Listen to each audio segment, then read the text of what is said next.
espírito altivo Panfiro. Uma casa de amor. Bom dia aos nossos ouvintes, que Jesus abençoe a nossa manhã de estudos. Vamos dar continuidade ao estudo do livro A Gênese, leremos o Evangelho e faremos a nossa prece.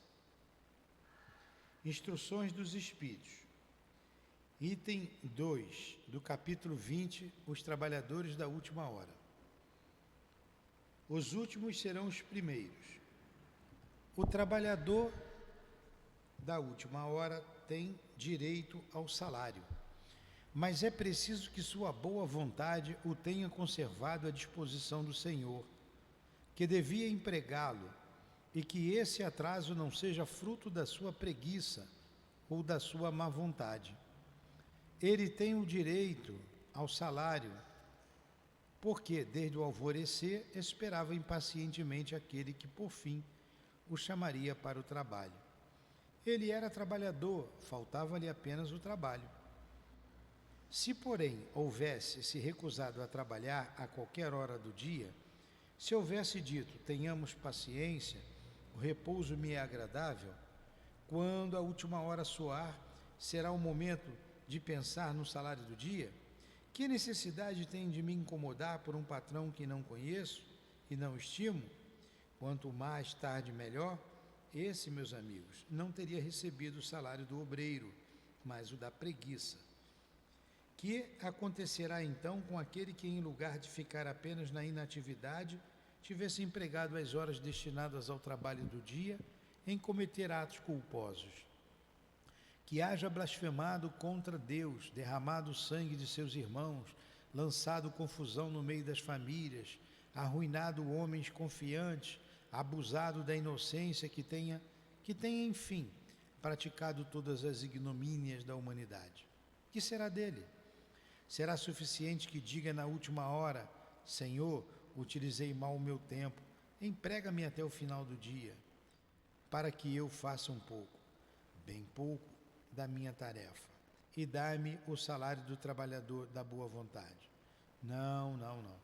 O mesmo lhe dirá, agora não tenho nenhum trabalho para te dar, desperdiçaste o teu tempo, esqueceste o que aprendeste, não sabes mais trabalhar em minha vinha. Recomeça, pois, a aprender o quando te achares mais bem disposto, virás encontrar comigo, e eu te franquearei o meu vasto campo, e então poderás trabalhar naquele e a qualquer hora do dia. Bons espíritas, meus bem-amados, sois todos trabalhadores da última hora. Bem orgulhoso seria aquele que dissesse, comecei o trabalho ao alvorecer, e só o terminarei quando o dia terminar. Todos viestes quando fostes chamados, uns um pouco mais cedo, outros um pouco mais tarde, para a encarnação cujas correntes arrastais. Mas há quantos séculos o Senhor vos chamava para a sua vinha, sem que houvesses querido entrar? Eis que chegou o momento de receberdes o salário. Empregai bem essa hora que vos resta, e nunca vos esqueçais de que a vossa existência, por mais longa que ela vos pareça, não é mais que um momento fugaz na imensidade dos tempos, que para vós constitui a eternidade. Constantino, Espírito Protetor, Bordeaux, 1863. Médico Jesus, aqui estamos nós reunidos, trabalhadores da última hora, hoje já trabalhadores, Senhor, pela oportunidade que tem nos dado. Agradecemos por ela, que saibamos aproveitar o tempo na sua messe e neste momento divulgando a doutrina espírita ou aprendendo a doutrina espírita. Nos ajude, aproxima de nós os benfeitores responsáveis por esses estudos, pela nossa casa, como o altivo e os espíritos guias da nossa casa de amor, nossos patronos, o professor José Jorge, o nosso Camille Flammarion. Que Deus os abençoe, em nome de vocês, amigos queridos, desta casa de amor. Em nome do amor, em teu nome, Jesus, e em nome de Deus, acima de tudo, iniciamos os estudos da manhã de hoje. Que assim seja, graças a Deus.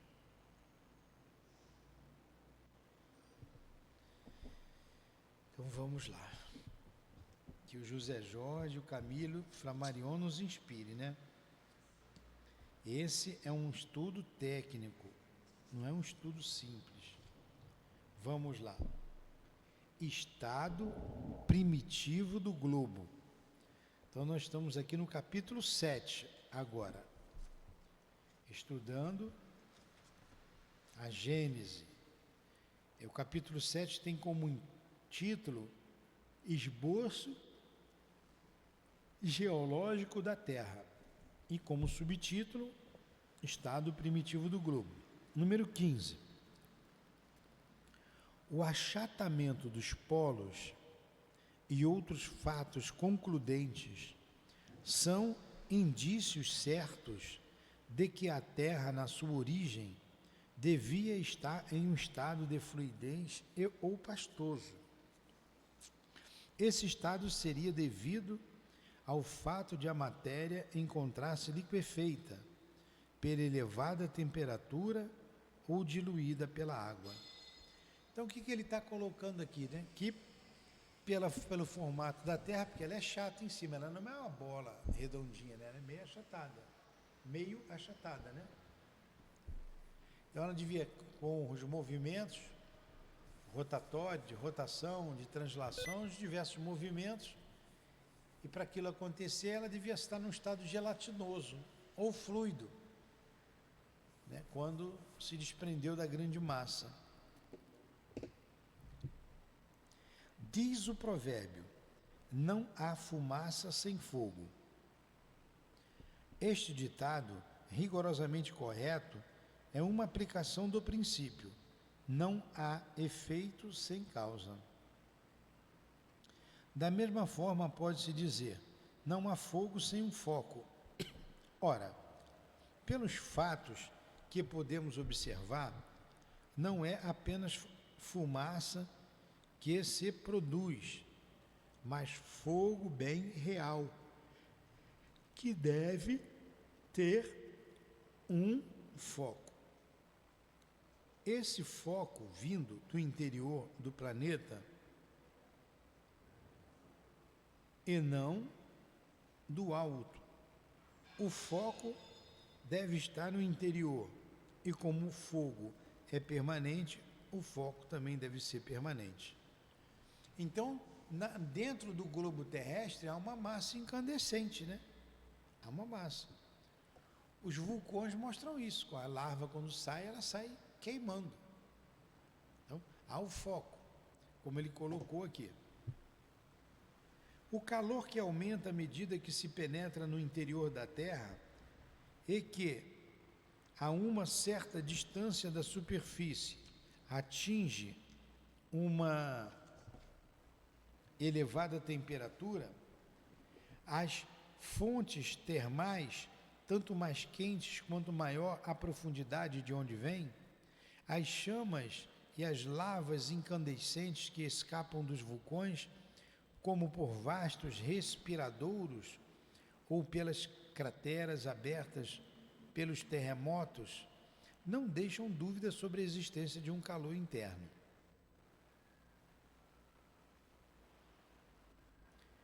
A experiência demonstra que a temperatura se eleva de 1 grau Celsius a cada 30 metros de profundidade, onde se segue que uma profundidade de 300 metros, a temperatura aumenta 10 graus, a 3.000 metros, 100 graus, ponto de ebulição da água, a 30.000 metros ou 30 quilômetros, de 1.000 graus, e a 110 quilômetros de mar de 3.300 graus Celsius.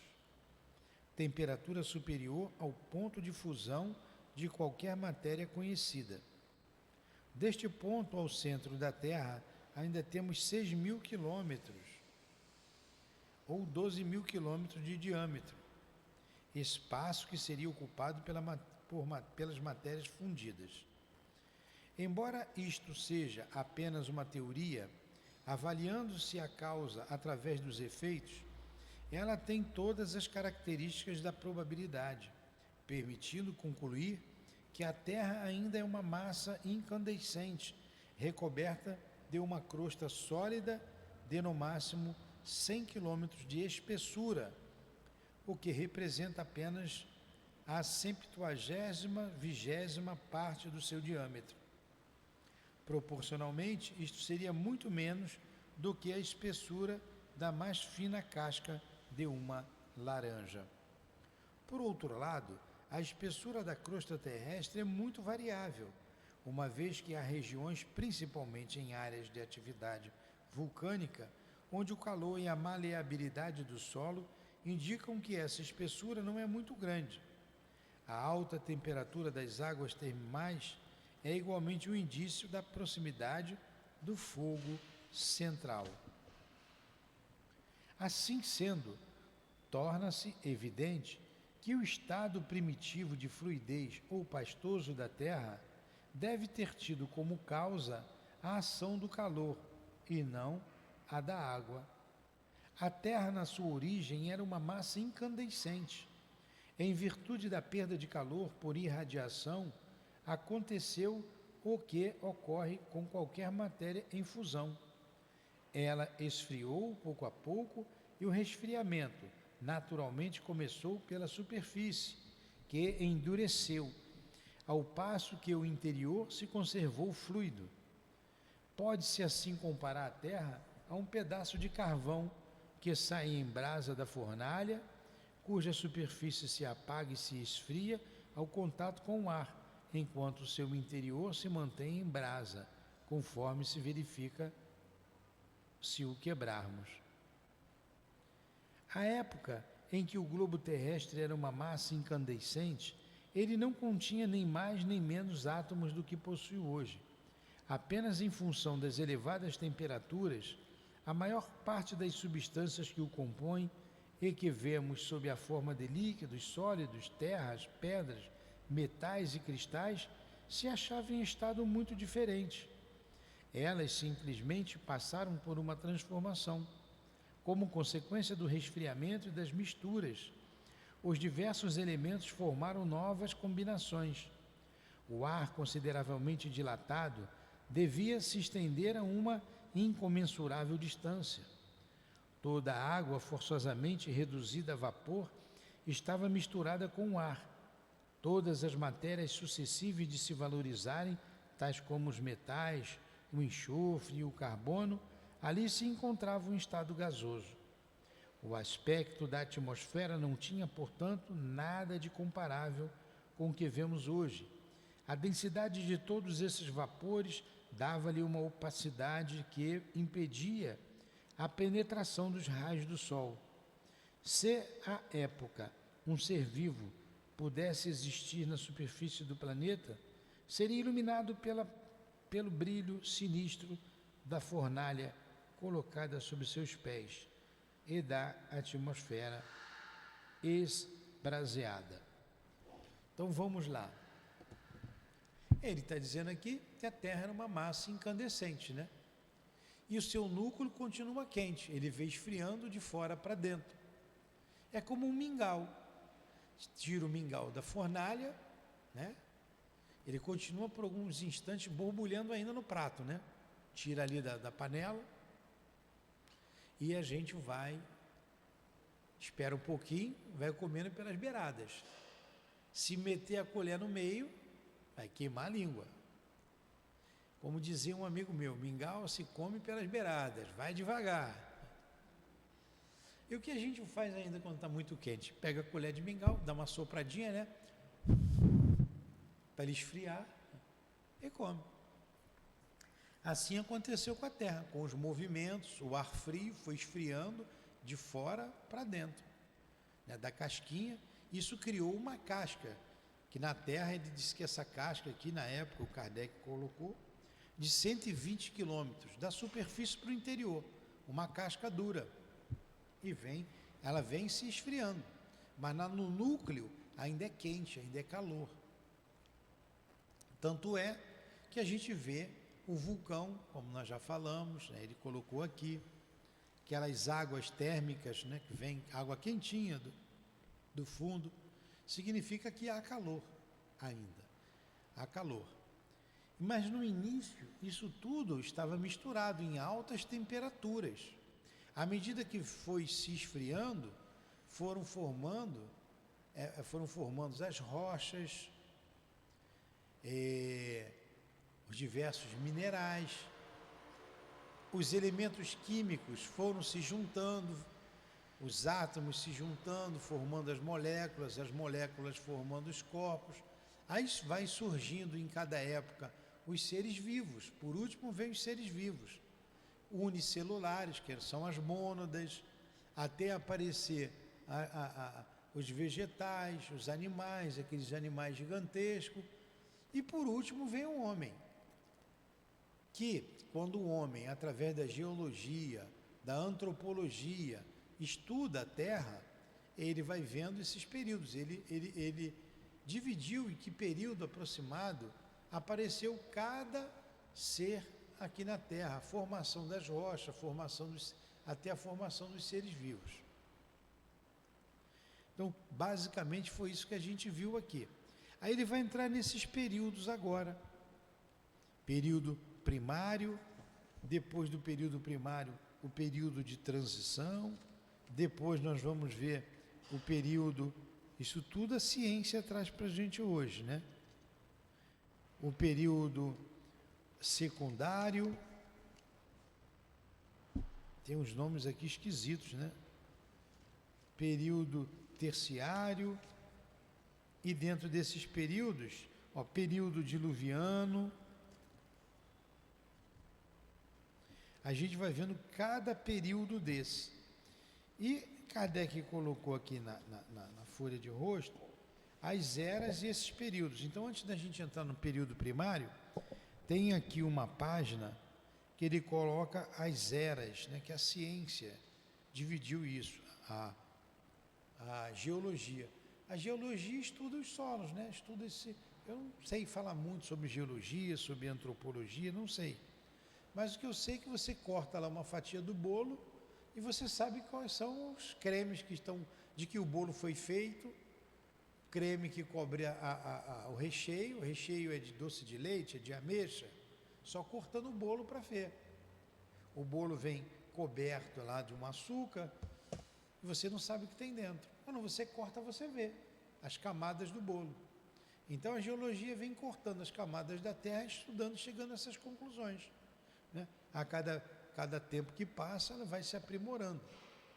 Então vamos lá. As eras. O que a ciência dividiu? 3 eras. Não, 1, 2, 3, 4 eras. A era pré-cambriana, vocês já ouviram falar nisso, né? Era pré-cambriana. Quem faz geografia que sabe disso, né? Era paleozoica, era mesozoica e era cenozoica. Aqui veio uma vez um professor de geografia.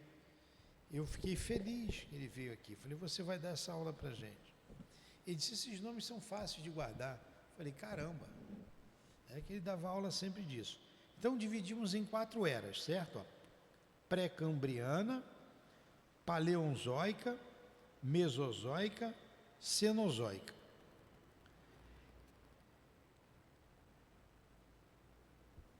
Faixa de tempo em milhões de anos. Essa era pré-cambriana vem desde a formação da Terra. Eles deram esse nome, eu não sei a origem do nome pré-cambriano. Eu não sei se o celular aqui nos mostra isso. Deixa eu ver. Ó.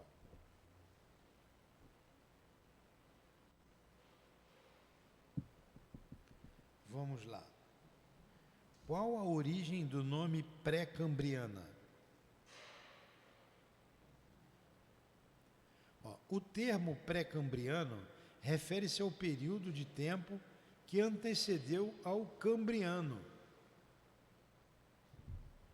a primeira subdivisão da era paleozoica. O termo pré-cambriano refere-se ao imenso período de tempo que aconteceu o Cambriano, a primeira subdivisão da era Paleozoico, que juntamente com as eras Mesozoico e Cenozoico faz parte do Éon Fenerozoico. Olha, ficou a mesma coisa, hein? Eu estou lendo aqui no Google.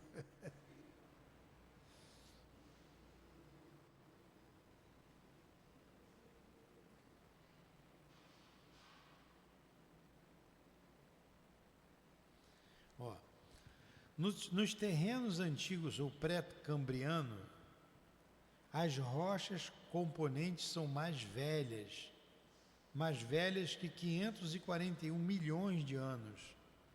E entre elas predominam as metamórficas e as ígneas, que em sua grande maioria não contém fósseis. As partes do território nas quais estes terrenos encontram-se expostos são chamados de escudos.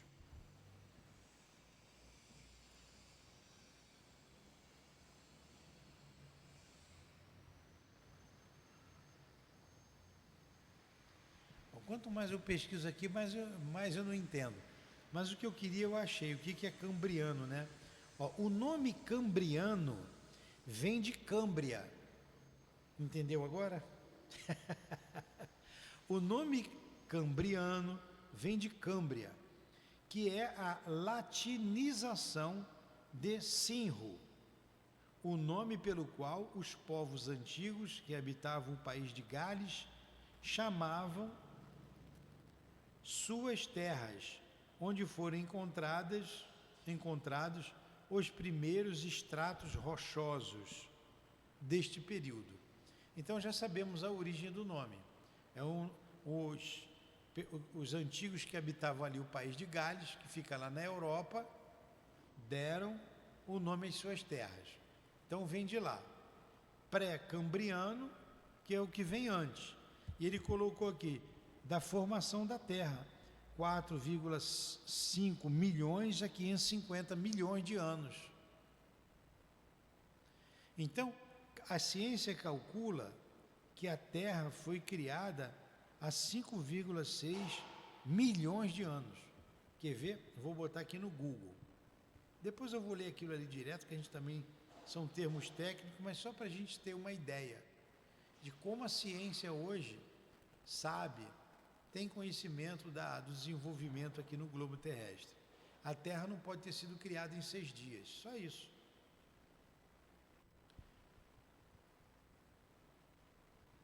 Quanto tempo tem a criação da Terra? O Google está pensando aqui, é muito grande, viu?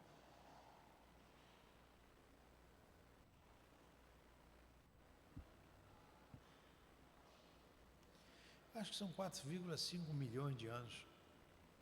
Então, vamos lá. É isso mesmo. Os cientistas acreditam que a Terra se formou há 4,5 mil milhões de anos, a partir do material que sobrou da formação do Sol. Ó. Nosso planeta se formou há 4,5 bilhões de anos. 4,5 mil milhões significa 4,5 bilhões de anos. É o que eles calculam. Habitando um sistema solar formado há cerca de 5 bilhões de anos. Mas como os cientistas chegaram a este número?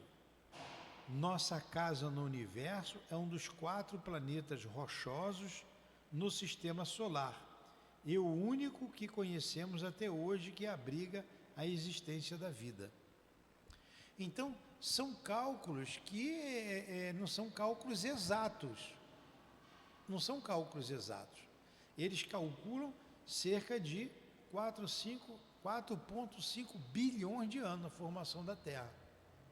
E que ela se desprendeu de uma massa incandescente, que é o Sol. tanto a Terra como os demais planetas que giram em torno da órbita solar. Aí aqui na Terra, com o estudo das suas rochas, eles foram separando esses períodos, como nós vimos aqui. Então, o que tem no período pré-cambriano? Formação da Terra, aparecem os organismos unicelulares, aparecem os animais multicelulares de corpo mole, que são os vermes, a água viva. Isso se deu num período de 4,6 a 550 milhões de anos.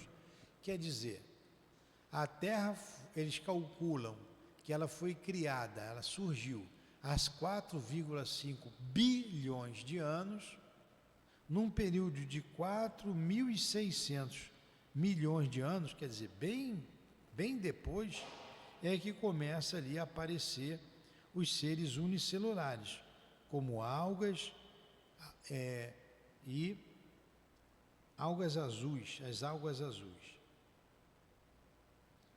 Depois, a Era Paleozoica.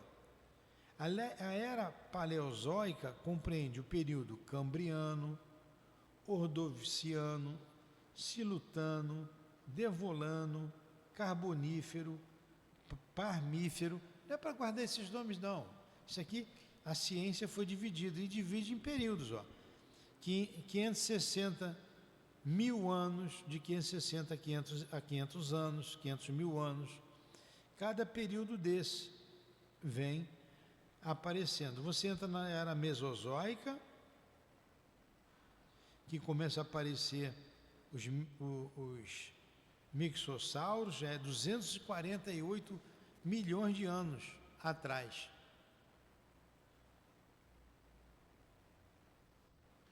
Ó, os dinossauros apareceram há 140 milhões de anos e habitaram até 65 milhões de anos atrás.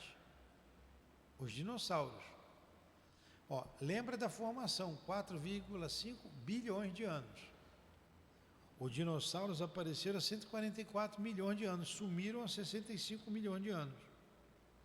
Aí vem a terceira era, a Cenozoica, que ele divide em dois nomes aqui, o período terciário e o período quaternário. Aí começa ali a formação do Himalaia, as plantas. Olha o homem aqui. Aparecem humanos modernos. É no período quaternário. O homem aparece cerca de 2, ele colocou aqui, 2 milhões de anos a 0,01 milhões de anos. O Homo sapiens. O Homo sapiens, que é de onde nós viemos, ele apareceu aqui há cerca de 2 milhões de anos. É bem recente.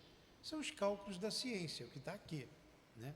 Eu não sei se esses cálculos já evoluíram, porque a ciência vai cada vez mais se aprofundando, né?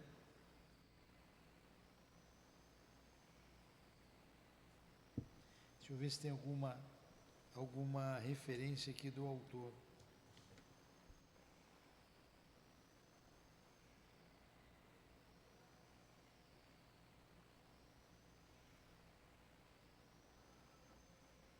Ele colocou aqui, ó. Olha o que o autor colocou, quem fez essa tradução. Conforme colocado na nota de rodapé, relativa ao título das seções deste capítulo, a escala do tempo geológico apresentada pelo codificador está inteiramente de acordo com os conhecimentos da época, 1868. Atualmente, a escala passou a ser dividida em eras, que se subdividem em períodos, que por sua vez são subdivididos em épocas. Então, houve uma atualização de divisão desses tempos, né? A tabela a seguir apresenta uma visão simplificada, que foi essa tabela que eu acabei de ver, desta divisão do tempo, do ponto de vista geológico, acompanhada dos fatos marcantes que caracterizaram cada subdivisão. As seções que seguem serão feitas às correspondências dos períodos nomeados por Allan Kardec com o seu equivalente na escala do tempo geológico, apresentada na tabela a seguir, para que possamos nos referenciar às eras, períodos e épocas utilizadas atualmente. Então, essa escala aqui é para a gente situar. Agora, tudo isso é aproximado, né? Quem sabe é Deus de tudo, o Cristo sabe de tudo. Nós estamos aqui experimentando, pesquisando, e o homem fez essas subdivisões. Deu para a gente compreender, não deu? Que isso aqui é um estudo aproximado, a gente já sabe que a Terra esfriou, pela ciência tem um cálculo de em torno de 4,5 bilhões de anos atrás, e o homem foi o último ser a aparecer aqui na Terra. Aí a gente vê lá na Gênesis que Deus criou o homem no sexto dia, né? Deus criou o homem no sexto dia. Então a Gênesis, com aquela divisão, primeiro dia, segundo dia, primeiro dia, faça-se a terra, faça-se a luz, aquela coisa toda, até o sexto dia, esses dias correspondem a períodos, são períodos. Não é um dia de 24 horas. É um dia de alguns milhões de anos. Em alguns milhões de anos atrás apareceu a Terra. Alguns milhões de anos depois apareceram os animais, as plantas, os animais.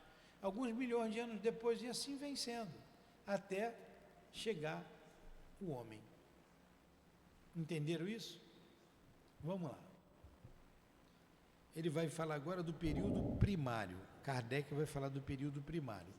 A gente vai lendo esses períodos aqui. Vamos lá. O que é o período primário?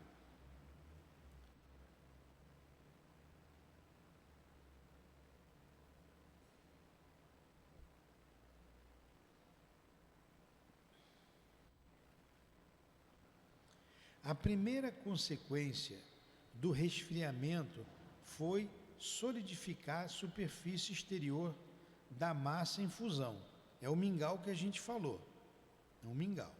Então, a primeira consequência do resfriamento foi solidificar a superfície exterior da massa em fusão e dela formar uma crosta resistente, que a princípio fina, foi engrossando pouco a pouco.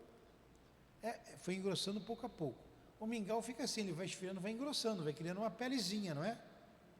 À medida que ele vai esfriando. Assim aconteceu na Terra. Pouco a pouco foi endurecendo, como a gente está pisando no solo, e ela foi aumentando aí a sua profundidade. A ciência diz que tem 120 quilômetros abaixo é matéria sólida. É essa camada.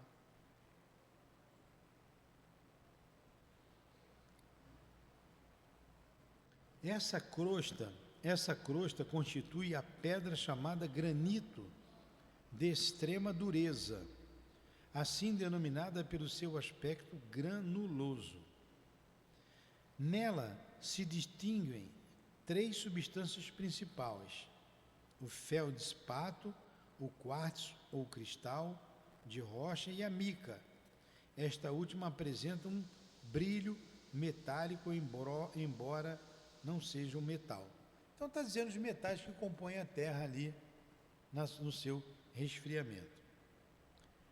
A segunda consequência do resfriamento foi a liquefação de algumas matérias contidas no ar, em estado de vapor, e que se precipitaram na superfície do solo. Houve então chuvas e lagos de enxofre e betume, verdadeiros regatos de ferro, de chumbo e outros metais fundidos, infiltrando-se pelas fissuras da crosta e que hoje constituem os veios e os filões de metais. Sob a ação desses diversos agentes, a superfície granítica sofreu várias decomposições, Produziram-se misturas que formaram os terrenos primitivos propriamente ditos, distintos da rocha granítica, mas em massas confusas e sem estratificações regulares. Em seguida, vieram as águas que, caindo sobre um solo ardente, se vaporizavam de novo e recaíam em chuvas torrenciais, e assim sucessivamente até que a temperatura permitisse que ela ficasse no solo em estado líquido. Então, no início era um caos, eram as chuvas ácidas e os temporais, e a água evaporava por causa do calor, caía novamente, evaporava, caía direto, até que um tempo ela foi se liquefazendo. Eram os vapores que desciam e subiam, e assim começaram então as formações dos rios, dos lagos, dos oceanos. É a formação dos solos graníticos que dá início à série de períodos geológicos. Aos 6 períodos principais conviria, portanto, acrescentar o do estado primitivo, de incandescência do globo, porque era uma massa incandescente o planeta Terra. Então, a partir do período da criação dos graníticos, do granito, dos solos graníticos, é que eles dividiram esses períodos geológicos, a partir do momento que a Terra foi esfriando, de cima para baixo, igual aquela pele do mingau. Aí criou as rochas graníticas. Em cima disso daí, eles dividiram os diversos períodos, os demais 6 períodos que existem. Assim foi o aspecto desse primeiro período, verdadeiro caos de todos os elementos misturados, buscando sua estabilização, onde nenhum ser vivo poderia existir. Então, nesse primeiro período, não existia vida, era um caos. Como dissemos, chuvas ácidas, enxofre, fogo, era uma massa incandescente, não tinha vida, nenhum tipo de vida. Por essa razão, uma das características que o distingue dos demais em geologia é a ausência de qualquer vestígio de vida vegetal ou animal. Então, nesses graníticos não tem ali nenhum vestígio de animal, não tem. Como é que é chamado aquilo ali que fica incrustado na pedra? Fósseis, não apresenta. Por quê? Não tinha vida, não tinha vida. Assim foi o aspecto desse primeiro período, verdadeiro caos de todos os elementos misturados, buscando sua estabilização onde nenhum ser vivo poderia existir. Por essa razão, uma das características que o distingue dos demais em geologia é a ausência de qualquer vestígio de vida vegetal ou animal. É impossível estabelecer uma duração determinada para esse primeiro período, assim como para os que se seguiram. Mas observando o tempo necessário para uma bola de ferro, necessário para que uma bola de ferro de determinado volume, aquecida à incandescência, resfrie a sua superfície a ponto de permitir que uma gota d'água permaneça sobre ela num estado líquido, calculou-se que se essa bola tivesse tamanho da Terra, seriam necessários mais de 1 milhão de anos. Olha só. Então, para a água se estabelecer sobre a Terra, precisou de mais de 1 milhão de anos. Ele colocou, eles fizeram um cálculo assim: imagine uma bola de ferro incandescente. Você pegar uma bola de ferro e botar no fogo, ela vai ficar até vermelhinha, não é? Quando você pinga uma gota d'água ali, o que acontece? Não acontece nada, na mesma hora ele evapora, né? Some na mesma hora. Um ferro quente. Como é que a gente vê se o ferro está quente? Né? Não é assim? A minha mãe fazia assim, ó. morava a língua e, né? Ferro de passar roupa. Agora imagine aquilo incandescente, chegando a ficar vermelho, não dá nem para fazer isso, vai queimar o dedo. Em cima disso aí, eles calcularam, para a gota d'água ficar na terra, levou mais de 1 milhão de anos. Aí continua aqui, olha, a gente vai entrar num período de transição, é um outro período. Então esse foi o primeiro período, que foi o período primário. Agora o de transição. O que eu acho? Como é uma linguagem técnica e ela é cansativa para a gente está aí com 40 minutos de estudo, é um tempo bom de aula, né? Uma aula de 40 minutos. A gente para aqui e continua no período de transição na semana que vem. Esse período de transição. Mas mesmo com essa linguagem técnica, a gente não sendo nós estudiosos da geologia, não sendo geólogos, nem um professor de geografia, deu para entender, não deu? Deu para a gente compreender, não deu? Então tá bom, eu estou aprendendo com vocês, estou estudando aqui com vocês. Estamos aprendendo junto. Quando terminar o livro, a gente vai ver uma segunda vez. Quando terminar a segunda vez, vamos fazer uma terceira, uma quarta. Aí isso vai entrando melhor na nossa cabeça. Agradecemos então aos guias aqui presentes, ao professor José Jorge, ao nosso Camille Flammarion, astrônomo francês, amigo de Kardec. Muito obrigado a Allan Kardec por esses estudos, ao Altivo, nesta casa de amor, dando-nos a oportunidade do conhecimento, do desenvolvimento do nosso intelecto, vendo a nossa origem, a origem do nosso planeta. Obrigado por tudo. Que Deus abençoe vocês, que Deus nos abençoe e nos ajude na compreensão desses apontamentos aqui trazidos.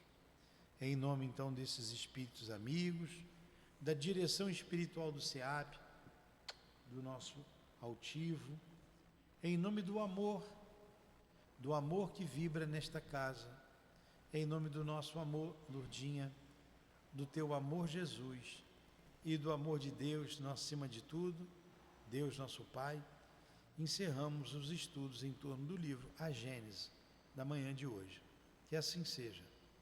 Graças a Deus.